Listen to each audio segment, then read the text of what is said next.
I'd like to call this meeting to order. Welcome everybody in the audience here this evening, as well as those viewing from home. Sorry we are a few minutes late coming on with the normal meeting. We had a work session where we talked about Parks and Rec, talked with the Parks and Rec Advisory Board, as well as discussing the EMDL requirements as part of cleaning up the Chesapeake Bay and those effects on the city. If everybody could please stand, we'll do the invocation and pledge allegiance.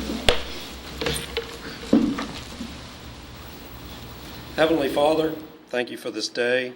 Thank you for our city, state, and country. Be with those who serve on behalf of our country in foreign lands, those members of our military and our civilians. We ask for a portion of your wisdom as we deliberate the issues of our city, and we ask for your oversight on this body that we may do what is right for our citizenship. Amen. Pledge allegiance to the flag of the United States of America and to the republic for which it stands, one nation, under God, indivisible, with liberty and justice for all. Okay, we're going to start this evening with a special presentation. If I could get the following folks to join me at the podium over here. That'd be Dave Callis, Debbie Mahanes, Jessica Wood, Bobby Wood, Bob Speechley. He has to come back from operating the back. No, you can't just wave. And Frank and Madonna Krieger. Frank, would you join me over here? And Mr. and Mrs. Edward Harper and Mr. and Mrs. Robert Craig.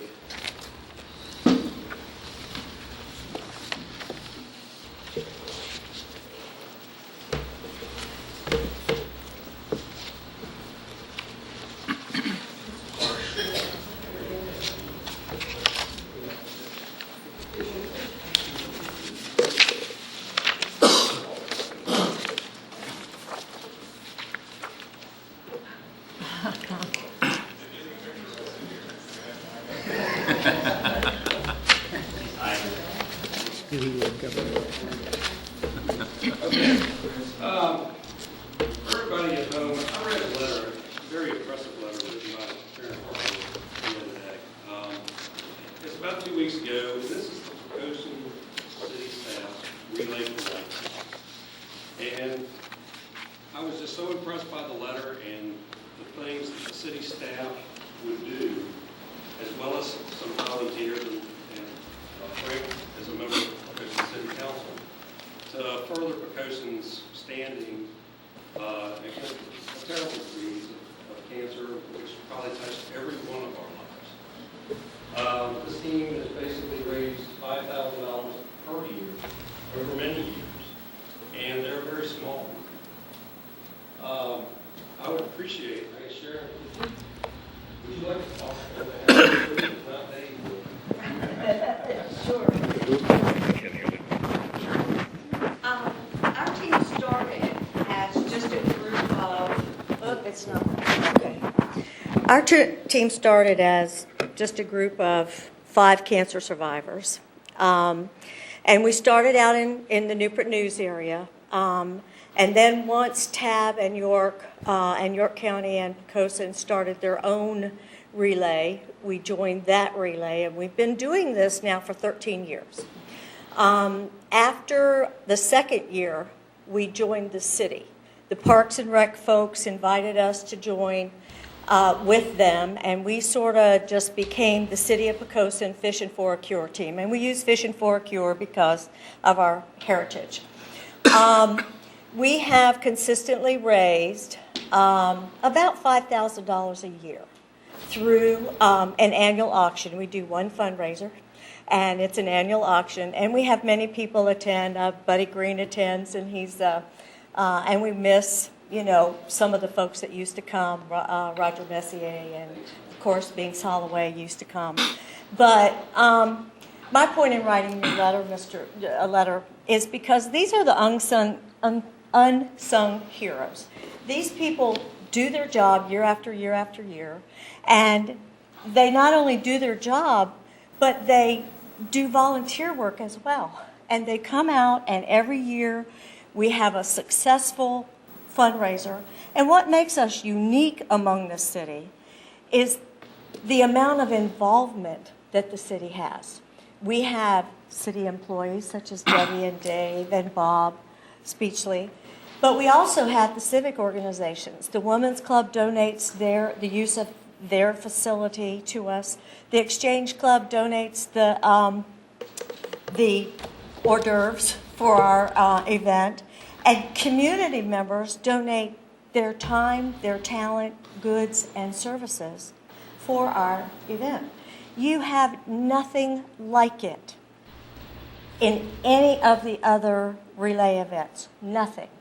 You have a team, maybe a church group, you may have a team made up of business partners, but you have nothing like the community involvement that we have here.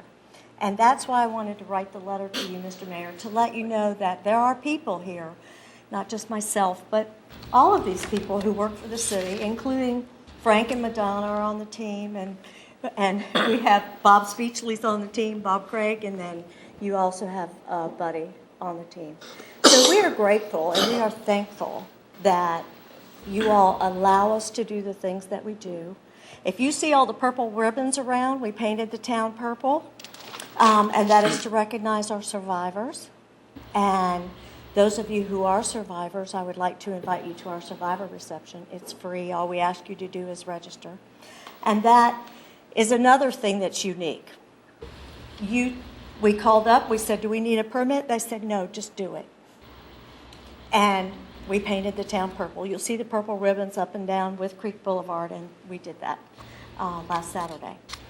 The other communities don't allow that. There's too many state road requirements.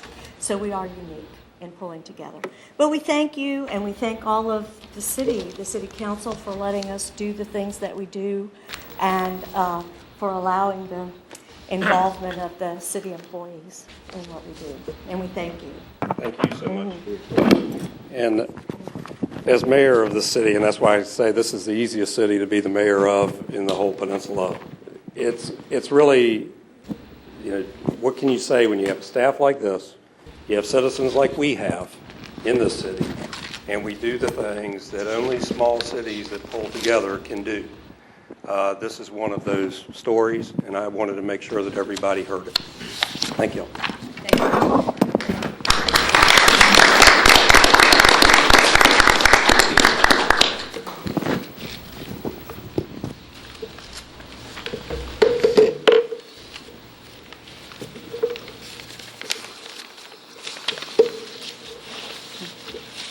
Okay, with that over, I'll open the audience for visitors. Anybody who would like to speak on any subject, I will remind you that we have a couple public hearings if you want to talk specifically about those. One of those is we will continue the public hearing on Messick Point, so you could talk at that time. We will have a consideration for an ordinance pertaining to portable storage buildings, and they will open that public hearing so you can talk at that time, and then the sign ordinance. But if you want to talk about something else besides those, the sign ordinance is postponed. If you want to talk about another subject in addition to those, now is the time. Okay. Seeing none, I'll close the audience for visitors and ask for council's consideration on approval of the minutes. Mr. Mayor, make a motion that we approve the minutes from the regular session of May 9th, 2011. Second.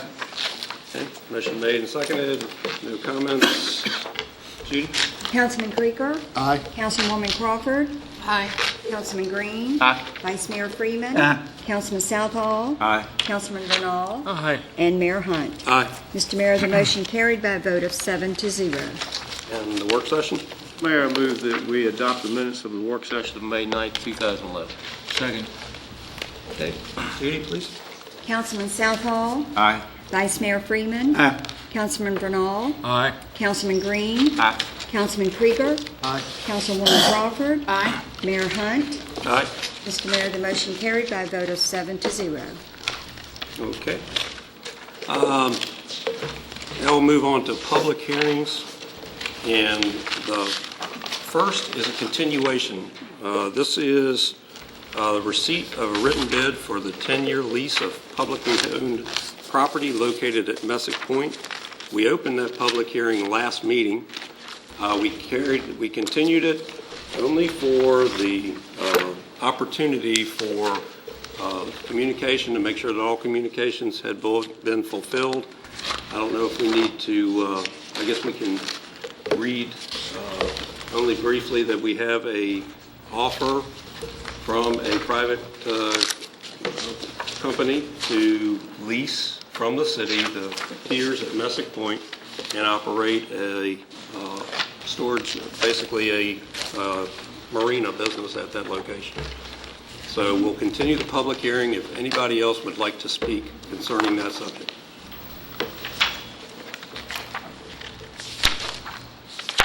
Okay, seeing none, I'll close the public hearing and I'll ask. Mr. Mayor, I just would like to note that we did receive 3 written comments, all of which have been forwarded to the proposer, 2 of which were in your package and 1 was received today, so it is at your place.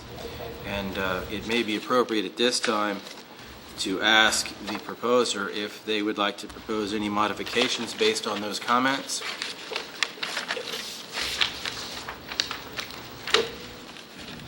I'm not seeing any. So it is. Wait a minute.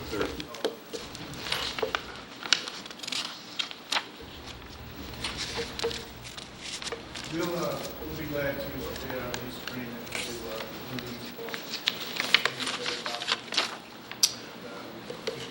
forward. What are those 3, just so we're all on the same page? The issues, the most recent we received today was from Brad Brown.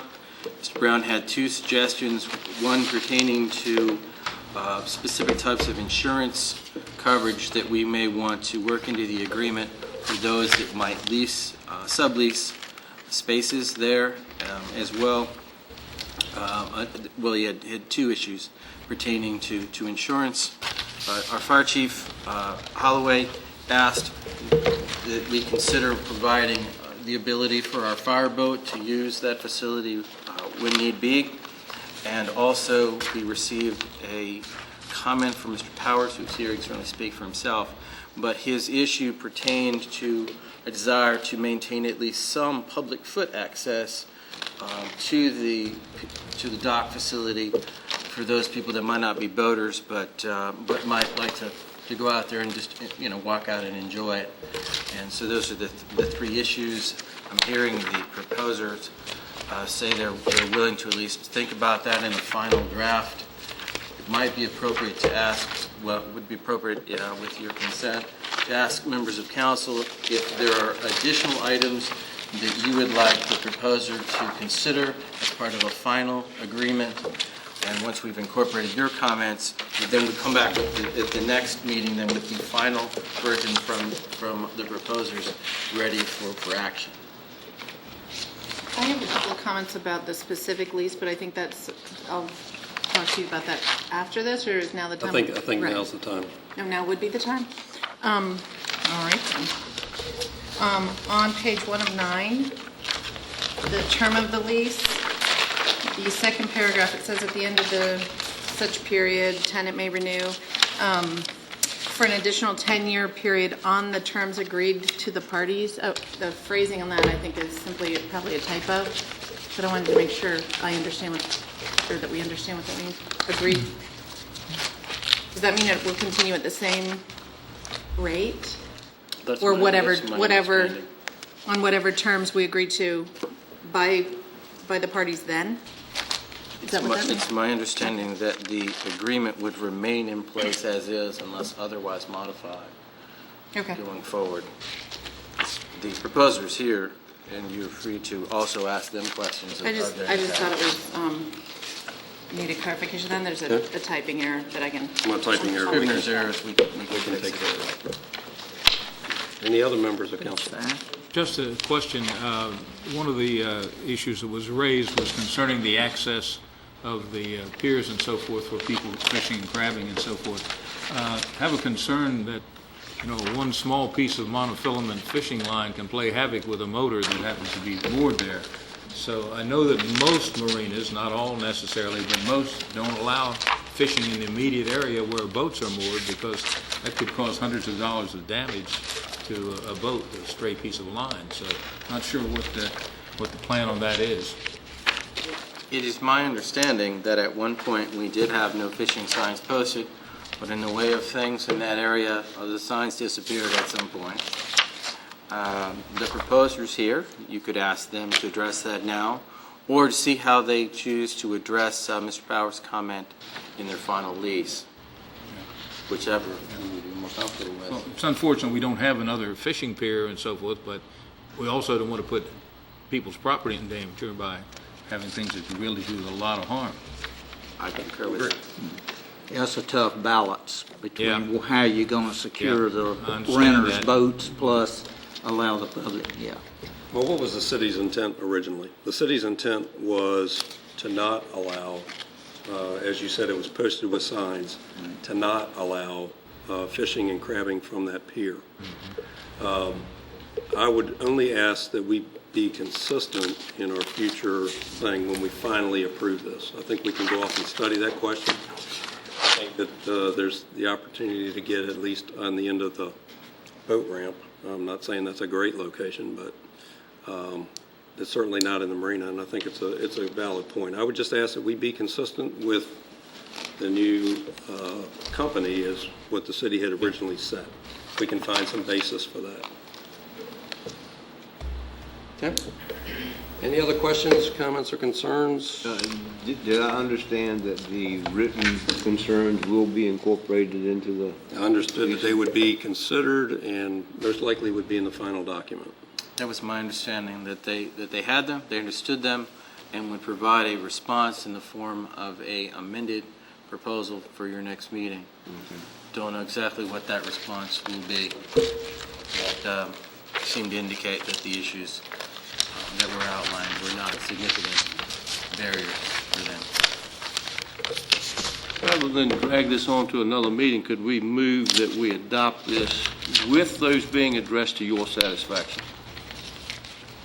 You could. I believe you could, just as well as dragging this out another meeting, take care of that for us, and I have every confidence in the world that you will do it as we see fit.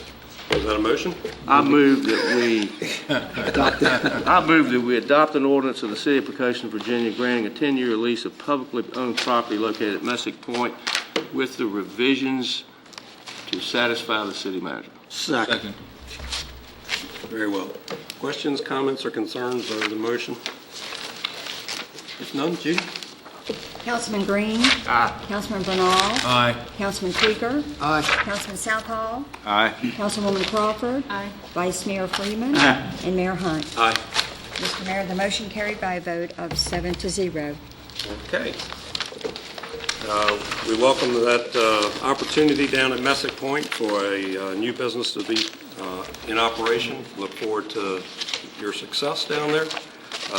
Hope for all of the success. And again, I think it's a great service for the city that you would operate the business. So we're thrilled to have it as a public-private partnership. Appreciate that. Okay, next item under public hearings is a zoning ordinance, the City of Poquoson, pertaining to portable storage containers. Mr. Mayor, you will recall that this ordinance was remanded to the Planning Commission for consideration after some discussion and review by the City Council. The first effort of that ordinance also included dumpsters, and it was quite voluminous. The City Council asked us to refine the ordinance change to deal specifically with the issues that were at hand, leave other issues for some future time should they become an issue that we need to address through a zoning ordinance amendment. So we modified that. It's gone to the Planning Commission, and it's come back with a 6-0 unanimous recommendation for approval. Mr. Beach, along with others, also Wayne Moore's office, is largely responsible for the ordinance as you see it, and he's here to speak to it and answer questions. I would note, if I could, I've had discussion a couple of you regarding the specific times for things in this district, whether it's 3 days, 5 days. I would just offer my opinion that the issue that we're trying to get after is the trailer that shows up that never goes away. It becomes a garage that becomes a semi-permanent fixture. So speaking again for me, if members of council believe that, instead of 72 hours, it ought to be 30 days or anything like that, the issues that we're trying to get is long-term, so the staff would be favorably inclined to any sort of reasonable modifications you would want to make to the internal timelines if you think that would be better balanced for the citizens. We're really not after chasing things 4 days that it's been on the site. We're looking to be able to enforce things that come and sort of stay. Well understood. I have a clarification. I think as I read it, number 5 on section 2, there's not a page, I'm sorry. But number 5 where it says a maximum of 72 hours, as I read that, it means 72 hours within 10 feet of the street. But you can have it on your property up in number 1 for 30 days. That's correct. Okay. What I was specifically speaking to Ms. Crawford was the last item, number 7, pertaining to a fee charge, and it says that if you're going to have it for less than 72 hours, you don't need to have a fee. And I talked specifically with the mayor last week, and the question he posed to me was whether or not there was any special magic in 72 hours, noting the kinds of things that citizens might use temporary containers for.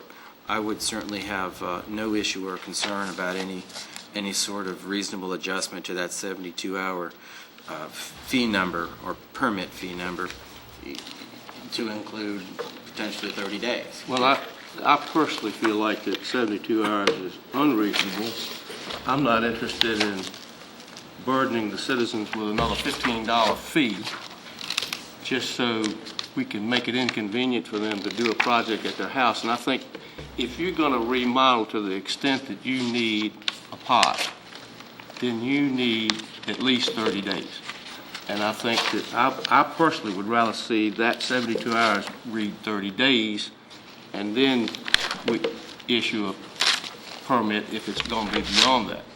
I think I'm following what you're saying, and I'm trying to listen to both sides. Obviously, it seems like in reading this that the staff needs a starting point if they're going to enforce. So the staff needs notification that a pod or another type of storage container is going to be on site. And if it's going to be there for longer than 30 days, then that's the starting point for their notification. And then what you're saying, Buddy, is then maybe a $15 fee to keep it for an additional month. Is that Right. what I hear you say? Yes. Okay. And- So we're only looking for a notification, at least sounds like could work. I don't know exactly. With that discussion, I guess, Jim, you wrote this ordinance, and I'm sure you're going to be the guy who has to go out and look for this. What are your comments, if you'd come forward and let us know before I open the public hearing? While it's coming up, you have to have a permit anyway. We're just talking about whether we're going to win the time period we're going to charge for it. Right. Yes. Because you got to have a permit anyhow. Well, I don't know if it's a permit or a notification. I don't know yet. Okay. That's where we would rather stay, is a permit issued at the beginning. If you want to delay or say that no permit for 30 days, that would be fine. But I think you hit the nail on the head. When did the 30 days start? When did the trailer arrive on the site? That's what we need to control. Well, I think if I'm reading this right, it says portable storage containers shall be allowed only upon issuance of a permit. But then later on you say the fee for permit shall be $15 except that there shall be no fee if a portable storage container is to be located on a site for no more than 72 hours.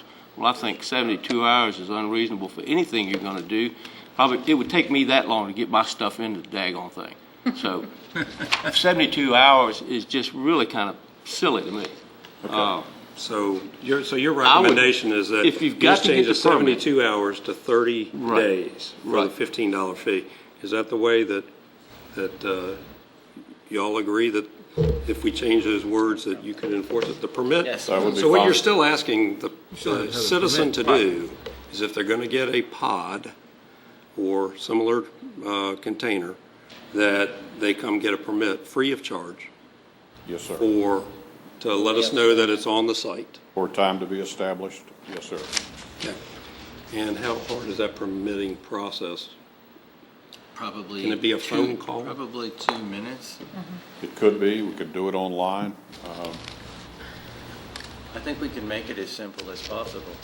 And that would allow you to then to go out and look for the real issue that we're talking about here, which is somebody brought it, now it's a garage. Look, we know it's there, we can monitor it, and rather than, like you said, it going long-term, we'll have control of it. And the fee would have, or the permit would have an expiration date, Yes, sir. and then they'd have to pay after that. Right. For what, there's one of the industry spokesman here, I don't know if he plans to speak or not. The average time turnaround on his brand is 17 days. That was a number they were looking for. We originally, when we wrote this, had it at 24 hours, and the Planning Commission recommended that we go to 72. That's where the 72 came from, but I'm more than willing to Be change flexible. that if we Yeah. can control it. My point in bringing you up here is, I know you're going to have to enforce this. I know what you're after, and I'm appreciative that I think that we're going after basically setting up shop in the backyard with one of these things forever. So I appreciate that. I just want to make sure that it doesn't cause undue heartache, because the 7 of us see it one way. We want to hear from staff. Correct. So you're The 7 of you comfortable. will come to me and say, so-and-so needs this moved. I need some clout. Yes, sir. It's the sword swings both ways. Okay, thank you, Mr. Beach. Thank you. Okay, with that possible, and no, I had one other question, if I Okay. could.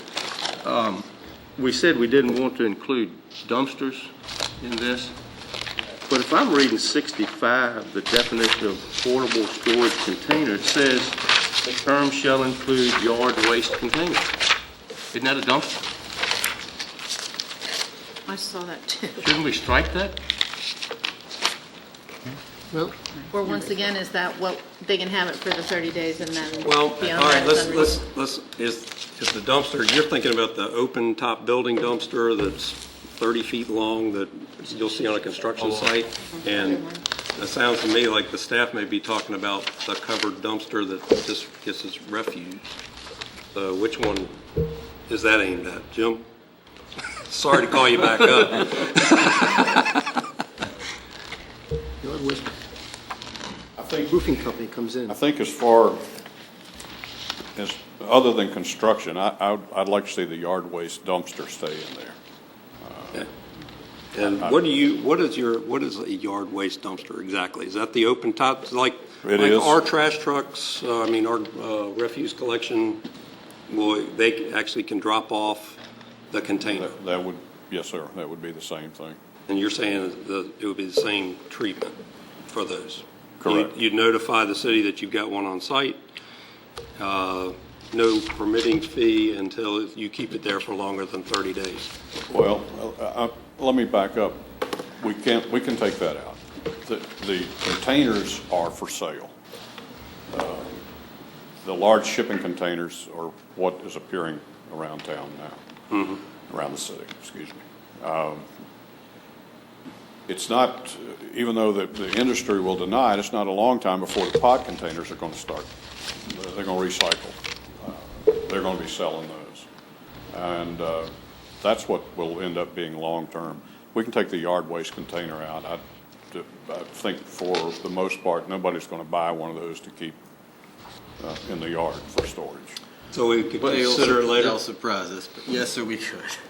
What's the... Well, the only reason I asked the question is because we said we weren't going to include dumpsters, and that to me is a dumpster. I'm glad you brought that up. So what I'm saying is, what's the Is there a consensus of reason not to council? include dumpsters, I guess? I'm happy including dumpsters if, Well, let's say that, We Joe, need to define it better. how do we get to, let's say we're building a house if building ever comes back in these economic times, let's say that you're building a house, is that excluded? 30 days. You'll keep it longer than 30 days. Yeah. Sure, and So- there's provisions in here that relate to construction projects. Okay. When we removed dumpsters, I think the discussion related to dumpsters that businesses were using. We wanted to make sure that we took care of that. And there was one other type, but this was the remaining piece, and I don't think we care too much. How about if we just say, the term shall include yard waste containers used for construction? Or cleanup of yard waste. Well, I have a trailer that, we cut bushes and we throw the stuff in it. And my neighbor throws stuff in it. And then whenever it gets full, I'll haul it off to the dump. Is that a yard waste container? No, that's a good question. Are you the reason why? I think so. But we need this defined better if we're gonna leave this in here. Well, No, I don't have a permit either. might I suggest that we strike that last sentence following your public hearing of 65, and then if Mr. Freeman continues to be an offender, we'll bring back more precise language to get at him specifically. Good idea. All right, I think that's a good suggestion, and if this grows into a problem, we can always amend the ordinance later and put it back in. If you see that in your travels, as you try and get rid of the shipping containers. And I understand. So again, I thank you. Thank you. All right, those are discussions. They're not in the final motion yet, but with all that discussion said, I'd like to open the public hearing. And if anybody would like to speak about this issue, please come to the podium now and make a note. Yes, sir. And if you could, just state your name and your address for the record. Thanks. Yes, good evening. My name is Rob Peterson. I'm the local franchisee of the Pods franchise. Just what you were discussing, I agree with, I think most of what you were saying as far as the notification. We'd be comfortable with that. And then after a time period of what you're saying, 30 days. 30 days would encompass people that are doing short-term moves. We're seeing like an average period of about 17 days where they could complete their move, and that's in your area in Poquoson. But for short-time applications such as, a small renovation with that move, 30 days would cover that just fine. I wanted to give you just some basic facts. In calendar year 2010, we delivered approximately 58 containers into the city of Poquoson. This year, we've had about 12 deliveries. Of those 70 containers, only 2 of them remain on site right now in Poquoson. So I'm not sure what you're seeing. All told, I do have some small competitors. A lot of them come in business for a little while and then they're no longer in business. But it's a valuable service. With all the military that you have in the area, sometimes we find a lot of single parents that are moving on their own. With the restrictions that you're asking for, I think it's more than reasonable. 72 hours is a little bit tight. The other cities in the area, I've had the pleasure to work with a few of them, and most of them do not require a permit until at least the 16-day time period, and after which that the resident would have time to go down and get that permit. If you have any questions for me, I'd be happy to do my best to answer them. No, sir. I have none. You? I was just thinking to make it easy for our citizens and you, perhaps there would be a way we could work directly with you where they could fill out the permit process, and if you wanted, or you, I don't know. Maybe if we something to take think up, about. and you don't have to answer that, but if we take up Jim Beach's suggestion about maybe making an electronic notification that gives us, as the city government, the starting point when you delivered it. That may be easy enough to do, and that may be something that we can come through either with the citizen or the business.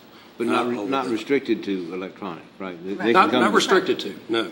Just something to make it easy for you and your customers if you'd There like. are a lot of people out there doing small construction projects who may not own a computer or be computer literate, okay? They would still want to have a pod there for 20 or 30 days, okay? Certainly we shouldn't make that more expensive or more difficult, and if they can simply come in, get a permit which says, or notify us that they're going to get a pod, have it there for 30 days, and then get it out without having to pay money and Let me permit. Let me say to the gentleman at the podium, Mr. Peterson, that I don't think anybody in the city staff nor the council has any concerns about your particular business. We understand what you do. I think Mr. Beach has made it clear that we have a growing problem. I think other cities are seeing the same growing problem with the containers that don't seem to find their way back to China, that are finding it now to people's lots as storage. So, Just, to reiterate, or on that note, a couple of things. I mean, our containers are 16 foot is the maximum length. Most of those steel containers are up over 20 foot. Mm-hmm. In addition, there is language. I appreciate what you said about our company. Most companies follow suit with what we do. There is language in my contract agreement that all my customers need to sign that addresses city ordinances. I'd also be happy to tag the zip code so when a customer does call to get information on our service, they'd be provided with some ordinance information, so it wouldn't be blind to them. we appreciate that. Good. Thank you. Thank you for your time. Thank you.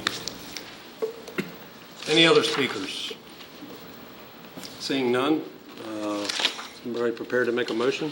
Mr. Mayor, I move that we adopt an ordinance amending the zoning ordinance of the City of Poquoson, Virginia to include provisions for portable storage facilities with the following changes. Under item 65, we strike the last sentence. The term shall include yard waste containers.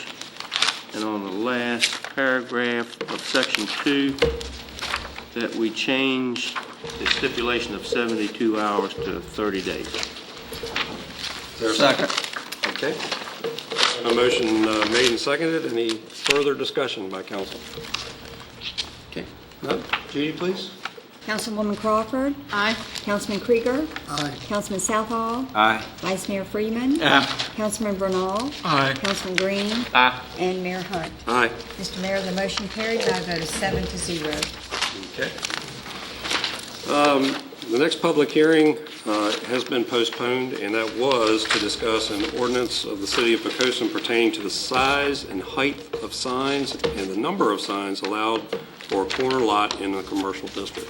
Again, we won't be hearing that tonight, but so the citizens can understand what would have been discussed. Okay. Next, we're moving to unfinished business. And first item under unfinished business is a resolution making appointments to the school board. Anybody prepared to make a motion? Mr. Mayor, I'd like to make a motion that we adopt a resolution rather than making appointments to the school board with the names inserted: Gary W. Carter for the Central Precinct with his term expiring June 30th, 2014. And that's a reappointment, and also a reappointment William K. Smith, whose term will expire in the same June 30th, 2014. Second. Western Precinct, okay. Okay. I'm sure there'll be no discussion about that. Judy, please call the roll, please. Councilman Krieger. Aye. Councilwoman Crawford. Aye. Councilman Green. Aye. Vice Mayor Freeman. Aye. Councilman Southall. Aye. Councilman Bernal. Aye. Mayor Hunt. Aye. Mr. Mayor, the motion carried by a vote of 7-0. Okay, next under unfinished business is an ordinance adopting the 2009 International Building Codes. Mr. Mayor, you will recall at your last meeting, council members had questions pertaining to the building code, the necessity for adopting the ordinance as brought forward. Mr. Somerset is here. He has prepared a response, and he is prepared to answer your questions. Please come forward, council.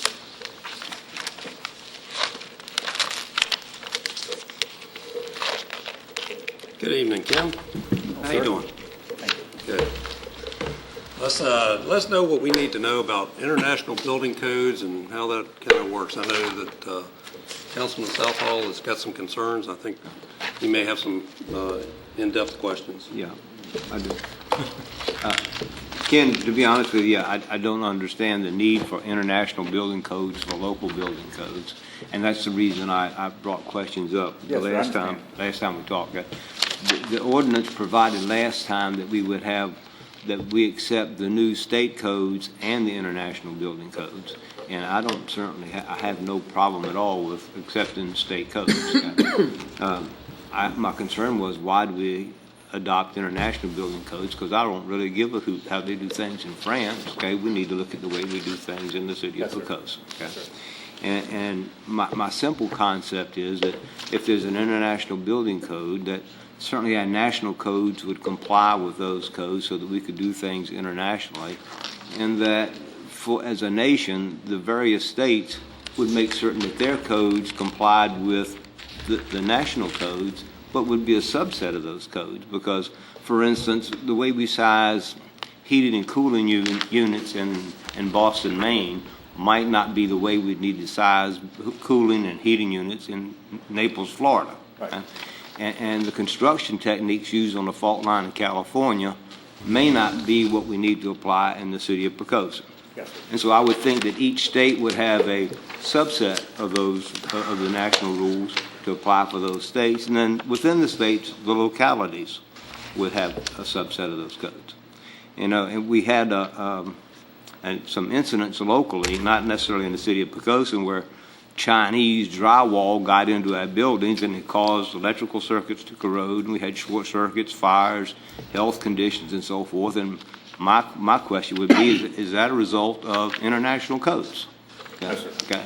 And so I would be more concerned with having a good set of applicable codes that fit our locality within the state's requirements that could, in the end, fit national requirements. And so I fully understand us accepting the state code. I just didn't understand the international code. Yes. Now, I saw in your answer that without adoption of the 2009 Virginia Uniform Statewide Building Codes, we continue to have to reference the 2006 code. Well, again, I didn't have any problem with the 2009 state building codes, okay? It was the international codes where my questions were. And so I don't know how those two conflict, which is why I don't understand why we accept both. Okay. Part of what it is, the international code series is, it was developed through a process of taking regional code organizations, combining together to say we want to create one national code so that it could be used from California to Virginia, from Massachusetts to Florida. And then any state in between wanting to use those would have one set of standards to use. So a contractor in Virginia can go work in North Carolina, can work in Tennessee, and know that they're all working with the same basic outline. That's what the word international came about, because the United States has always been a leading advocate of building codes, and a lot of foreign countries are now looking towards the international series as a way to model their codes afterwards of what we already have. Virginia has always been a very strong proponent of a mandatory code for every jurisdiction in the state to have. So, and Virginia has always been a leader in the code cycles, as far as a lot of the codes we now have are there because of the strong work that the delegates from Virginia have done at the code cycles every year. What Virginia has, and since 1976, they mandated that everybody have a minimum code, and to make it so that a contractor in Newport News can work in Hampton, can work in York County, can work in Bath County, can work in Alexandria, instead of having to worry about what different codes you're working under, it's all tied under the Virginia Uniform Statewide Building Code. That's with a model reference of the 2009 International Series. So what Virginia does, they take the International Series, the Department of Housing and Community Development then takes that and works on it. Generally, it's a 3-year cycle, and they will take the codes and they will modify them to meet the needs of Virginia. For example, your comment about seismic requirements in California is excellent, because there is almost 90 pages of codes specifically in part of the International Building Code that Virginia said, we don't need this. We don't have to have these parts. There's other parts that they say we do need them. So they will add, delete, modify, or adjust to meet the requirements for Virginia. And in Virginia, it's taken to try to be something that is a minimum standard for everybody in Virginia to work from. And that's where we have that at now. And that's why the word international, Virginia says we're adopting a uniform statewide building code with a model reference of the 2009 International Series. Yeah, well, the things you just said made sense, okay? That Virginia would take the things that we would use in Virginia Yes, sir. and use those. And that's what I would construe as being a Virginia code that we would normally accept, okay? But the ordinance said Virginia and International Code, and that to me was saying two different things. Yes, sir. It's just, and the way it was written is the way it was presented to us from the state of Virginia.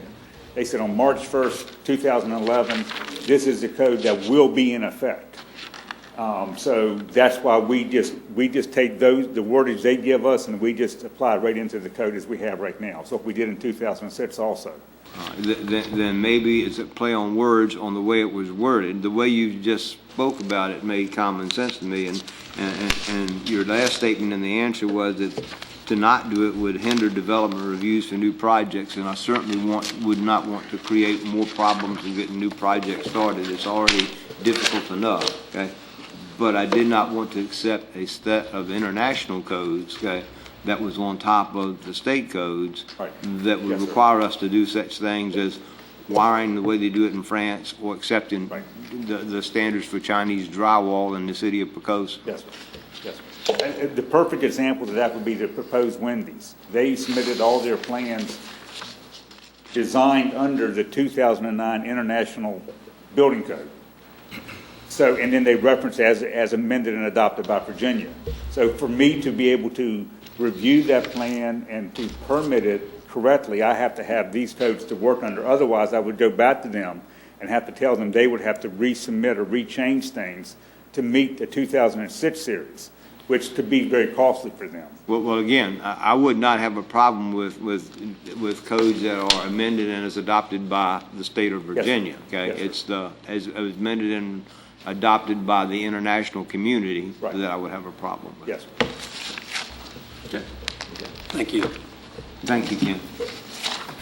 Okay. With all that said, would you like to make a motion that we adopt the ordinance? Okay. Mr. Mayor, I propose an ordinance amending the codes of ordinances of the city of Poquoson, Virginia, as it pertains to the building code. Second.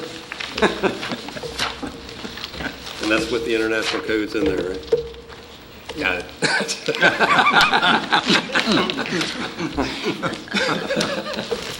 Okay, thank you. All right, we have a motion made and seconded, and I don't want to say another word. Judy, would you please call the roll? But I do. Do you want to adopt this as an emergency measure and make it effective immediately, or dispense with the second reading? Yes. Effective immediately. Since we have the Wendy's thing out there. Accepted by the second. Second, it's accepted. Okay, gotcha. Councilman Southall. Aye. Vice Mayor Freeman. Aye. Councilman Bernal. Aye. Councilman Green. Aye. Councilman Krieger. Aye. Councilwoman Crawford. Aye. And Mayor Hunt. Aye. Mr. Mayor, the motion carried by a vote of 7-0. Okay. And the next item under new business is resolution authorizing the city manager to enter into a memorandum of understanding with the Poquoson Economic Development Authority for construction of the Public Works Compound, Phase 1. Teresa, you want to speak to this, or you want me to take a shot?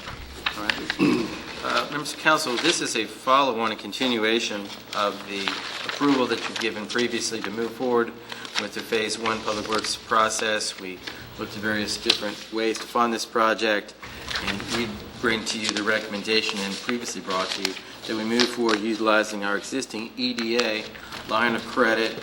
They have worked with us, and you'll see the agreement which executes that. The essential thing here is that the EDA has graciously agreed to allow us to ride their line of credit at whatever they're paying, interest rate wise. And then at any point in the future, if it becomes financially advantageous to us to build this into a refinancing or a new financing, we can do that at this time. We don't have any long-term commitment to them. We can repay it at any time without penalty. They similarly have the ability to tell us on, I think it's a 60-day notice, that they need that portion of their line of credit back, at which point we can pursue interim financing or permanent financing solution. But right now, I think this is the least cost short-term way to get this done. Okay. Questions or comments? Mr. Mayor, I move that we adopt a resolution authorizing the city manager to enter into a memorandum of understanding with the Poquoson Economic Development Authority for construction of the Public Works Compound Phase 1.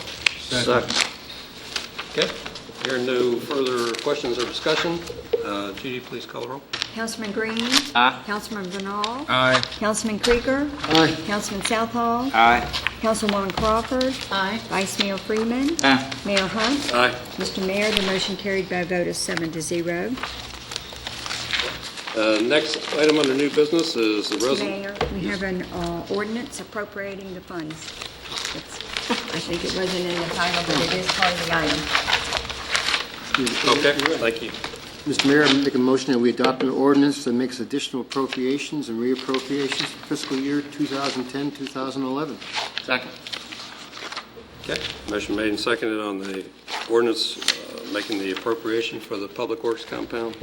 Questions or comments? Judy, please. Councilwoman Crawford? Aye. Councilman Krieger? Aye. Councilman Southall? Aye. Vice Mayor Freeman? Aye. Councilman Bernal? Aye. Councilman Green? Aye. And Mayor Hunt. Aye. Mr. Mayor, the motion carried by a vote of 7-0. Okay. Next item is a resolution authorizing the execution of a memorandum of understanding with the Poquoson Little League for construction of a concession stand and a restroom and storage facility. Mr. Mayor, council members will recall at your previous work session 2 weeks ago, we sketched out for you and provided copies of both the maps, the schematics, exterior and interior schematics, and the draft MOU. At that time, council members suggested that we convey to the representatives from Little League suggestions for improving the foundation, specifically with gravel, where there was crush and run, and also sand. At that time, council members also suggested that we define the word split, which is 90% of the way down the page. I will confess to you that split slipped our mind in our earlier conversation, so it was me that inserted the 50-50 there. Baseball may have a different view on that.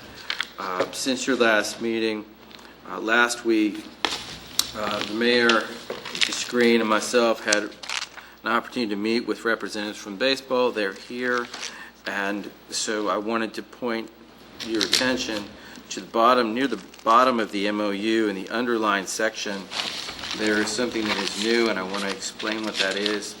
The discussion of last week was really a follow-up to some of the comments that Mr. Green had at the work session, which is if we're going to have a building, we need to think about it not only on how we get it built, but how we maintain it and how it ages over time. And so conversation revolved around changing the method of construction for the first floor of the building from stick construction to block. Also, a desire to make sure that the bathroom facilities are institutional grade rather than home grade, because despite what we may hope for, our public facilities take a beating, and sometimes that beating is intentional, as well as the issues that we discussed pertaining to the foundation. The language here in underline for your consideration suggests that in addition to the monies previously contained in the MOU, that up to an additional $15,000 be set aside for reimbursement should the baseball folks in their construction upgrade from what had been presented to us, take those recommendations into account, specifically for first floor construction materials, bathroom facilities, and the foundation. And I think that covers where we are. Okay. So I think Randy stated it well. Are there any comments or questions concerning this? I guess I bring them up now or when we had the motion approved, whatever. I have concerns about where the money comes from. The money that we're talking about, like the $50,000 that was supposed to go to the football field, the artificial turf, I believe it should stay with the football field and covering the debt for that. I think if we play with that, we're going to see other donors who have signed on for pledges look wearily that the council is not doing what was intended with the money originally. So where does the money come from? We're talking $35,000 now, another maybe $15,000. We're talking $50,000. We have a surplus. Does it come out of the surplus? We have a lot of things that we need citywide for ourselves. Parks and Recreation, Public Works, where $55,000 could do a lot of good. I'm okay with the land swap between the schools and the city, but I'm not okay with the city giving $50,000 or whatever the amount is over to build a concession stand for Little League. I'm not anti-Little League, believe me, in any way, but I just feel strongly that the money should not come out of money that was earmarked for the football field or from our surplus money. There's also some areas within the MOU that I'm not comfortable with, but that can be discussed by other people if necessary. That's it. I agree to some extent. The extent that I agree is I think we are sending the wrong message to donors for the football field if we use this money for other than what it was intended to be donated for. So my recommendation, it either come from the general fund or the unappropriated fund balance. I look at this project just like the Pier project, that this is a public-private collaboration, and I think that's the only way we're going to get these small projects done in the city. We can't afford just to go out there and do them on our own. I think it's a great way to do it, and it's not just giving them $50,000 if it comes up to that amount. We're going to have at least a $60,000 to $70,000 building that we wouldn't normally have for a reduced amount. The only other change that I would like to see us make, and Randy, I apologize for this because I was the one that brought up the split. I think the lion's share of the maintenance is going to be the exterior of the building, and that's what we're taking on. And I think if we split, it should be like 80-20. 80 for the city and 20 for the Little League. Just because that's the exterior is what's going to be the lion's share of maintenance. The interior part, the refrigeration, things like that should last 15, 20 years. But we're going to be maintaining this building forever, and if we do lease it, I think we should get a larger portion of the profit. Well, Mr. Mayor, I have a question also. Seeing the location of this building when we had our last discussion, would this facility not be available for the restroom areas of it during football games? It would. It would. It would. It would be. Okay. And so to that extent, okay, it aids the football area because the football games that I've been to lately, and I think the rest of them you've been to, in order to go to the restroom, we have to walk all the way up to the high school, okay?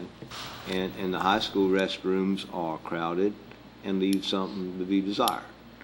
Having those two new restrooms available would certainly improve the availability of the restrooms. They would probably look nicer than the ones that they have in the high school to use, okay? And it would benefit the football games. And so it's not as though we're giving it to them separate from the football. That's also included. Yeah. We could do a lot better with handicap facilities on the home side of the ball field and not on the visitor side. Unless we talk to schools into moving the home side to where visitors are now. This building is ADA compliant, isn't it? Yes. But you got a long walk from the home side to the facilities you're talking about. I would remind the council that, this is a public-private partnership, and I think it's a very good deal for all of the parties. There's four parties here. There is the individual donor who wants money used for the stadium complex. As I recall in my years on council, that stadium complex started with the two Little League fields and then went to the artificial turf. Okay? The second thing I would tell you is that the schools are involved in a land swap with the city to ensure that the parcel would become city property. The Little League is involved in that they would be doing the lion's share of the building, doing all the contracting and the like, as well as financially participating. And then finally, the city, who will be brokering the deal. Now, the private individual that we're all talking about wants his money used for the complex. We made it very clear from the first meetings with the Little League that we could not build a facility that serviced only one need. Right. We, in fact, are building a facility that serves two fields, and the timing of this is aimed at the first use to be not Little League, but football. So, basically we've got a short time to get to September to have this facility up and in operation. Finally, let's say that we took the suggestion, okay, that we took the $50,000 donation and we held that aside and we took the money out of the unappropriated fund balance. The current budget doesn't have a use for that $50,000 that we're doing. So guess what? That $50,000 that we set aside is just going to go into the unappropriated fund balance. Okay? The same balance that we're talking about, well, where's the money coming from? Well, why wouldn't it go as a payment against the debt of the football field? By separate motion, by separate action, we could do that. But that would be using the unappropriated fund balance solely for this. Well, does it go into general fund or unappropriated? Can I Go ahead. Can I address? I think I can get all these questions. In the current fiscal year, we are carrying all the debt service capacity required to fund our debt service commitments to that complex. It's in your budget.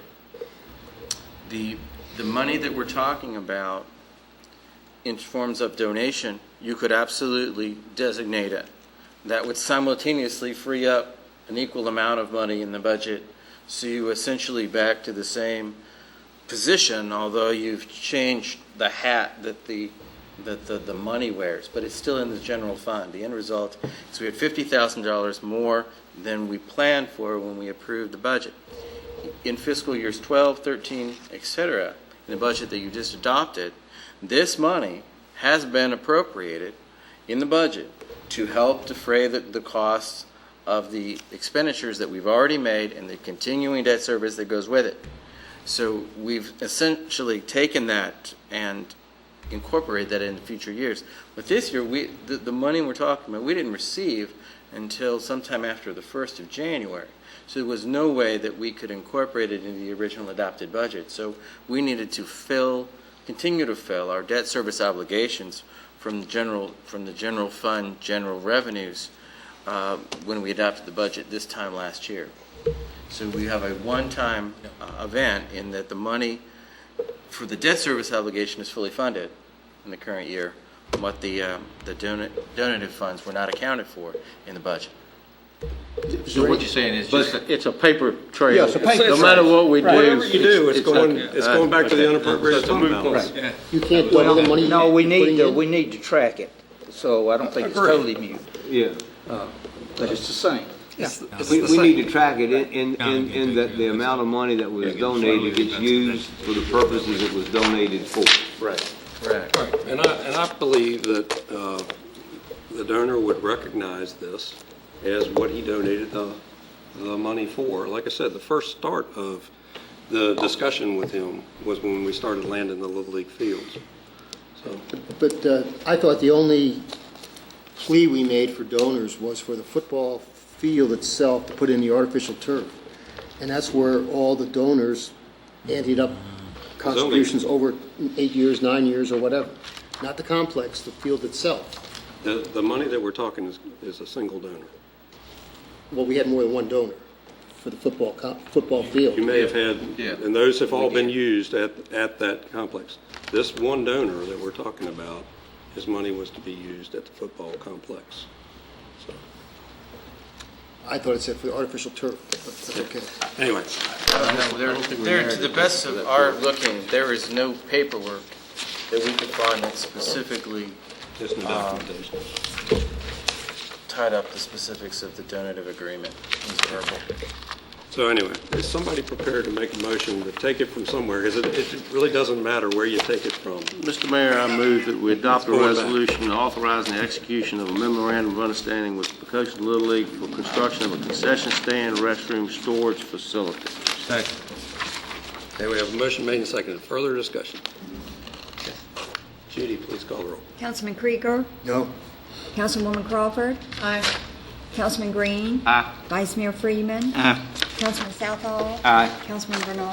Aye. Mayor Hunt? Aye. Mr. Mayor, the motion carried by a vote of 6-1. Thank you. The next item on the agenda is a resolution in honor of the Honorable Gordon C. Helpful Jr.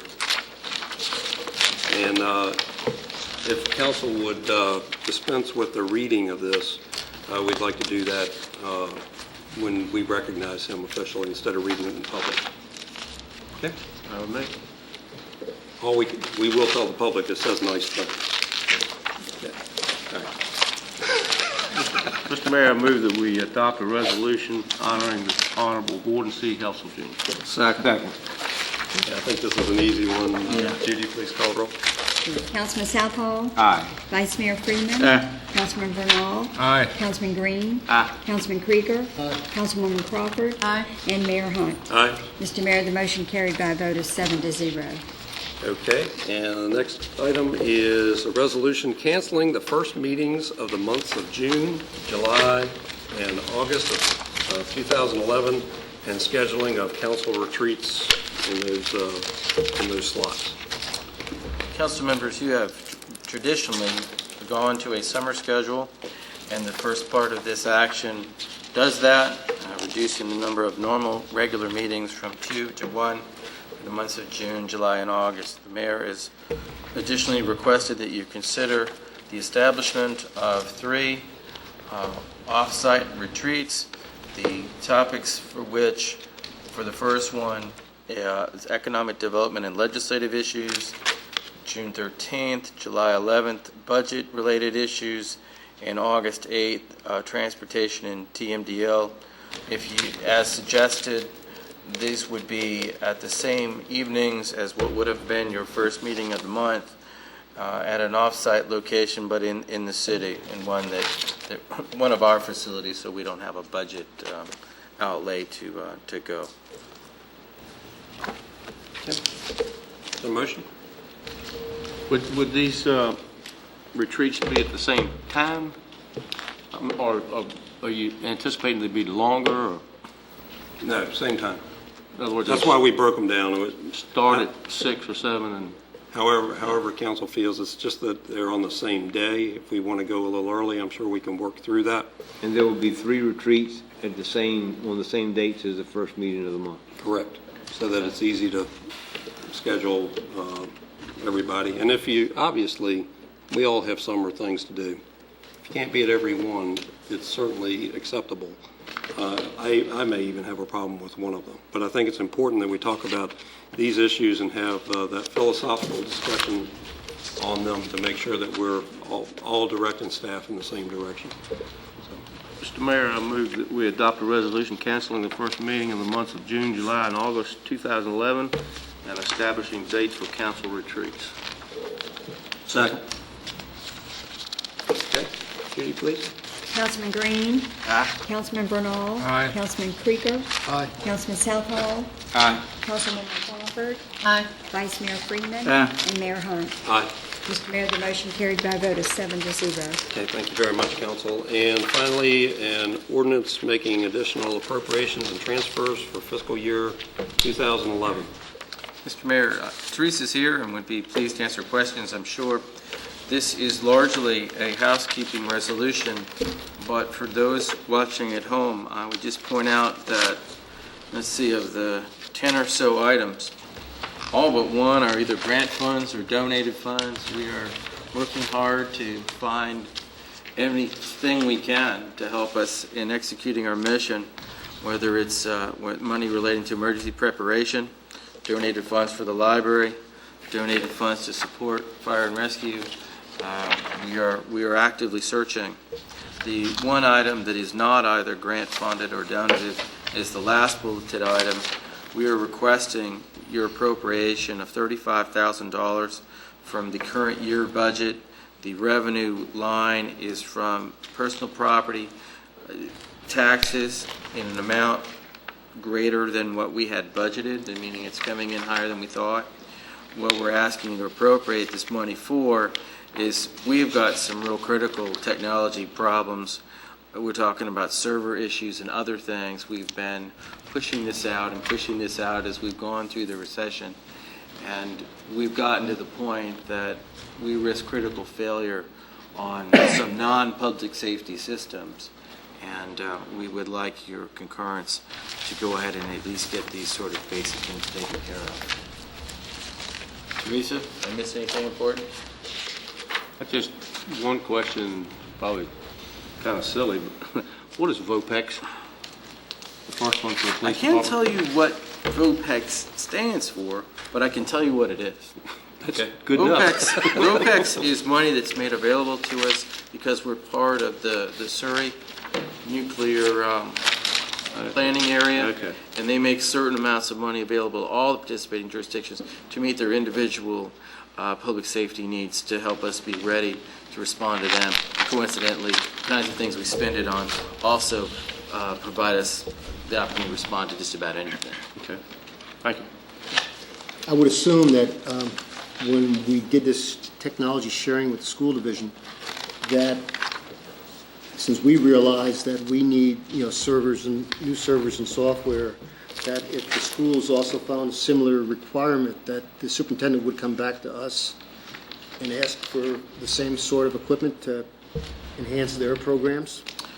They certainly could, Mr. Krieger. They haven't at this point, Understand. but they absolutely could if they couldn't fund it any other way.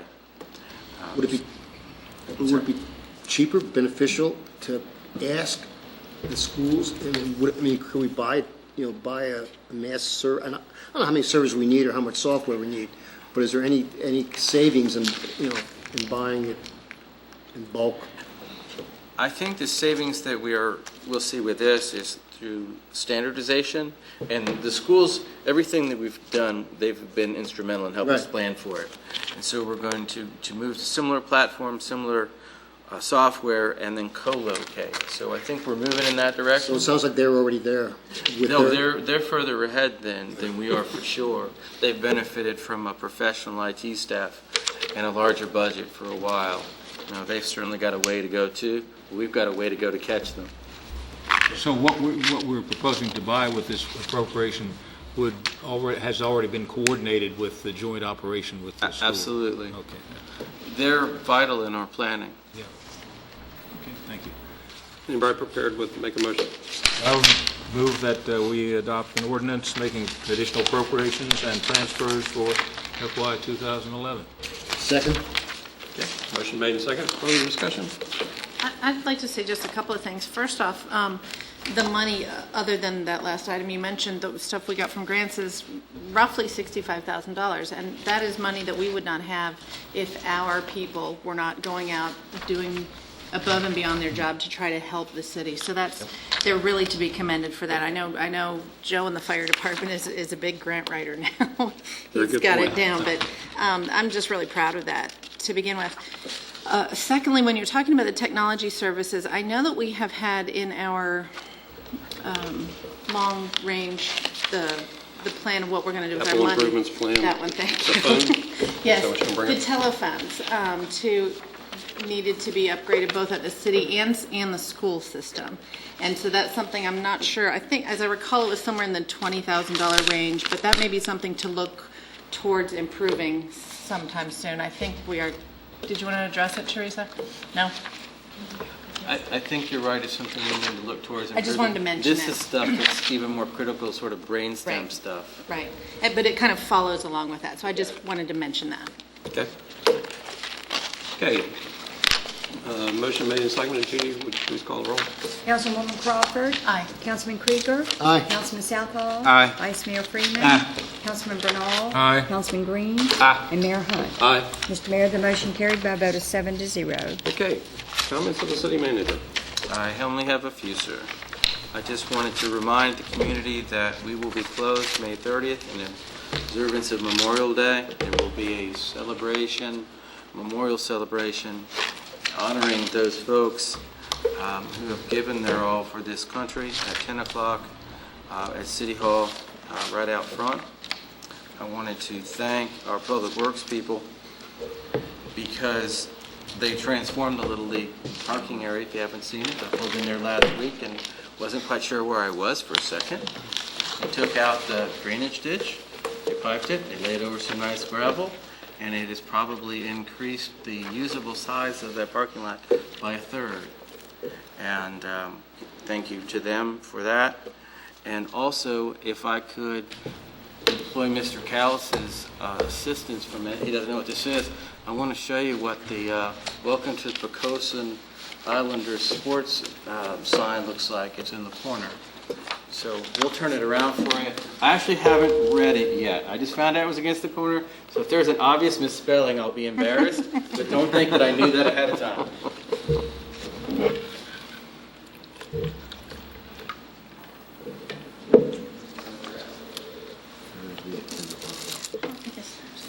It's got to be Monday.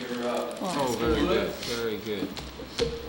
Ordered 3 of these, 2 for the major entranceways. We know we've got a third entranceway, maybe made for a smaller sign. And we also ordered 1 for the school board, and I will be making a presentation to them on their behalf in the month of June. Very good.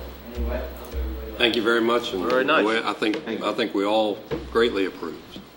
And the suggestion to go red on yellow rather than yellow on red was a real good one. And that's it. Thank you. Yes, because we can't color coordinate. I kept saying, tell me it won't be green.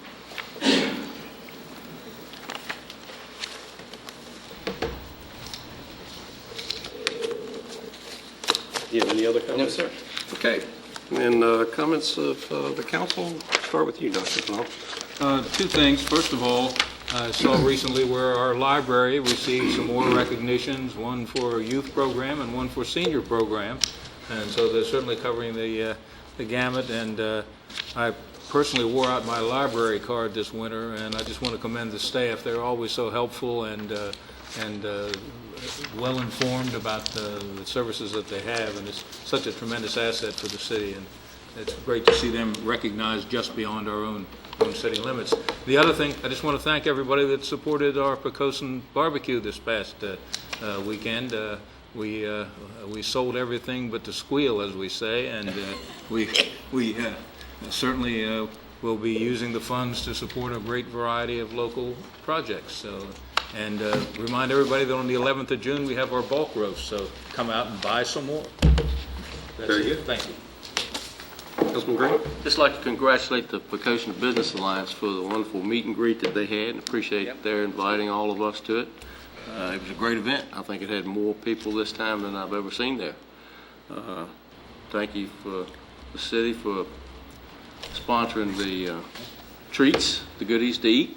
And also congratulations to Bill Smith on being inducted into the Peninsula Sports Hall of Fame. That was a great induction ceremony. Sure was. Mike Tomlin's autograph. Yeah. Hey, Frank? Yeah, a couple of things, Mr. Mayor. I had a chance this past Saturday to use the drop-off at City Hall. It was very smooth, professional. I had to make 3 separate trips with the stuff I had to drop off. But the waiting time was little or none at all. But I was surprised that the word hasn't gotten out. I've talked to some of my neighbors, and they were surprised that it even existed. So I don't know how we can do a better job of getting the word out, but I mean, they were really shocked that we offered something like that for leaves, branches, and bulk stuff. I mean, they said, well, I don't have to go to York County anymore? No. You can do it right in town here.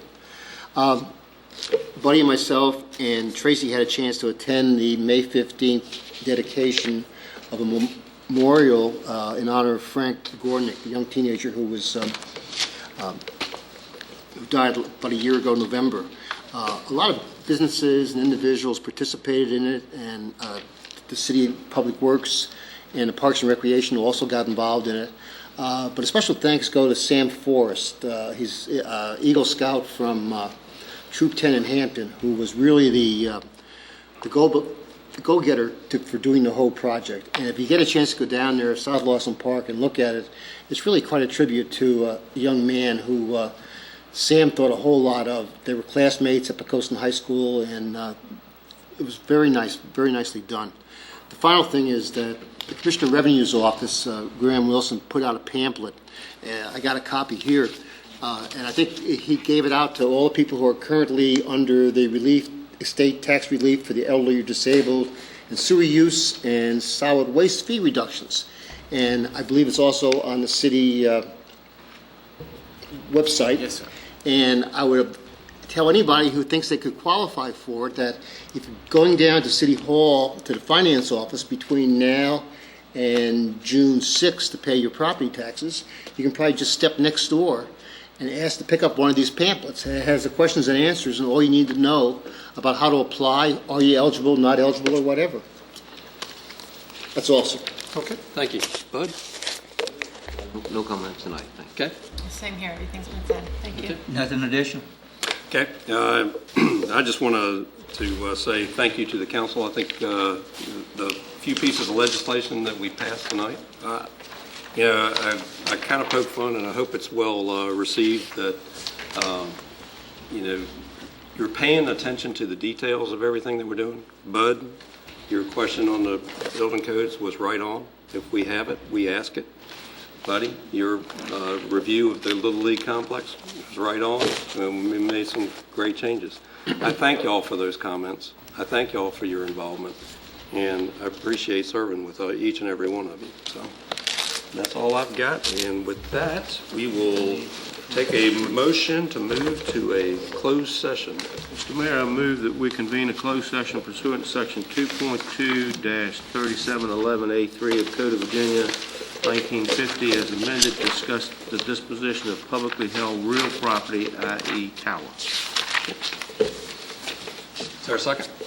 Second. Okay. Judy? Councilman Southall? Aye. Vice Mayor Freeman? Aye. Councilman Bernal? Aye. Councilman Green? Aye. Councilman Krieger? Aye. Councilwoman Crawford? Aye. Mayor Hunt? Aye. Mr. Mayor, the motion carried by a vote of 7-0. Back after closed session.